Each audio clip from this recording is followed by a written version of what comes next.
back, everybody. My next guest received the Medal of Honor from President Obama on Monday. Please welcome Navy Senior Chief and Navy SEAL Edward Byers.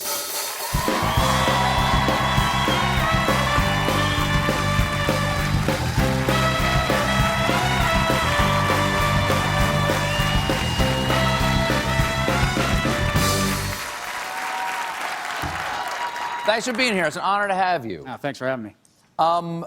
You are specifically titled Senior Chief Special Warfare Operator. That is a really all-encompassing title, a warfare operator. It's like asking someone, what do you operate? I operate warfare. What does that training include? What are all the things you're trained to do? Well, if we were to sit here all night and talk about it, I think you'd run out of time. Oh, really? But the first part of that would be, BUDS is a basic underwater demolition SEAL training. And so that encompasses about 7 months of your life. And then there's some SEAL qualification training after that. It's about another 6 months. And that's just to get your foot in the door when you show up in your team. Now, you received the Medal of Honor on Monday from President Obama. When did you find out that you were going to be receiving the Medal of Honor? I found out back in December.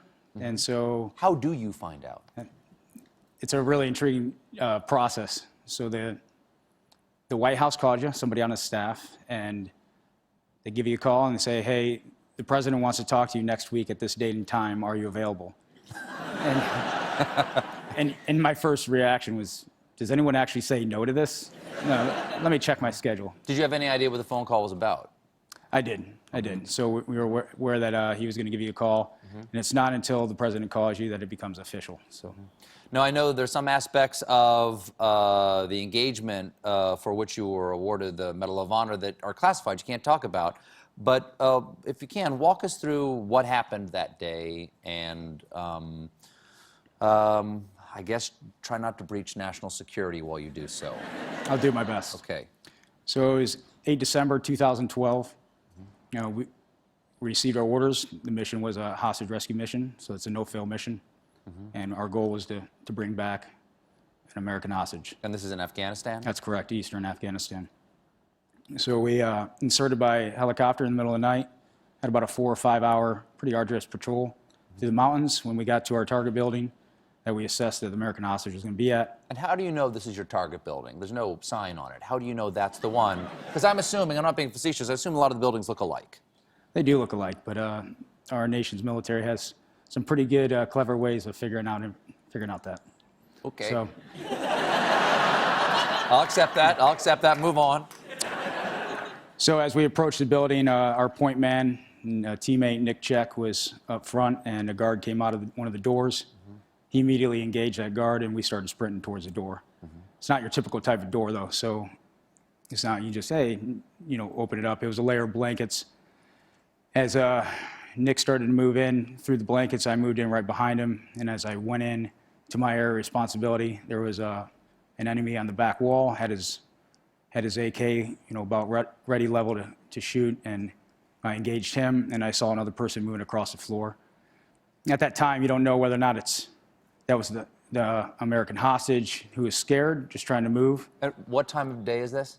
In the middle of the night. And is it dark? Is there a light on inside? No, it's completely pitch black. The average Afghan house has one light bulb. So I don't even think this one had any light bulbs. But we have night vision, so that gives us an advantage to be able to see. And I saw this person moving across the floor, and they were moving towards the corner where there's some weapons. And I was able to get to him in time, get on top of him and straddle him, and basically pin him down with my legs. And at this point, do you know whether this is the hostage or someone hostile? I didn't know. So I'm sitting there on top of him, trying to control him, and I'm adjusting my night vision so I can get some facial recognition. As that all is going down, simultaneously, we're calling out for the American hostage, and trying to get him to respond back. He finally did respond back, so he's about 5 feet away from me to my right. So I engaged the person I was on top of, and I jumped off him and then jumped onto the American hostage. You want to do that because our goal is to bring this guy back alive, and we're wearing body armor, so we accept that risk and want to protect him. When that happened, there was another enemy that was to our to my left within arm's reach, fortunately, and I was able to pin him against the wall by his throat until my teammates was able to come in and take care of that. So you have your body on top of the hostage to protect him while you're pinning somebody against the wall with your hand. That's correct. After already engaging the enemy previously to that. That's correct. Now, can you tell us...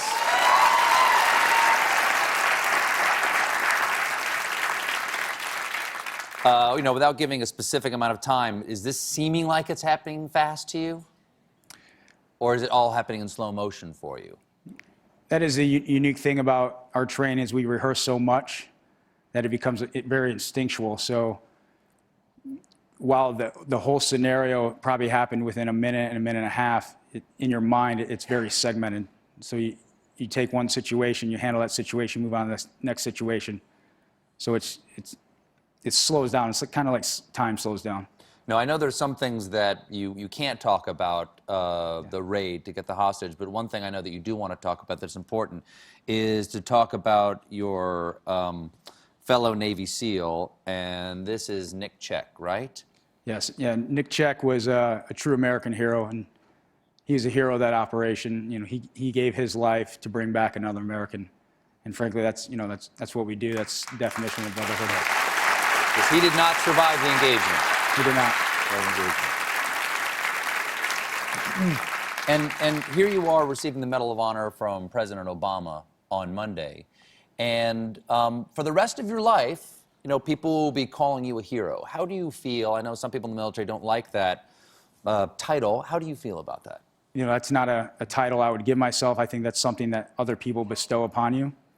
And the people I really consider heroes are the brothers I work with. These men are, they're the toughest men on the face of the planet. Their mentality of, never quit, never fail at anything they do is truly remarkable. And, if it wasn't for them, I wouldn't be sitting here today. They've saved my life countless times. Well, I understand there's some people you want to give a shout out to before we go. There is. So my neighbors, Bob and Gigi, they love your show, and they've recorded every single one of your shows. So I got to say, congratulations! I heard you just had like your 100th episode here. Yeah, we did. Yeah. So, hey, Bob and Gigi. okay. Talking to him.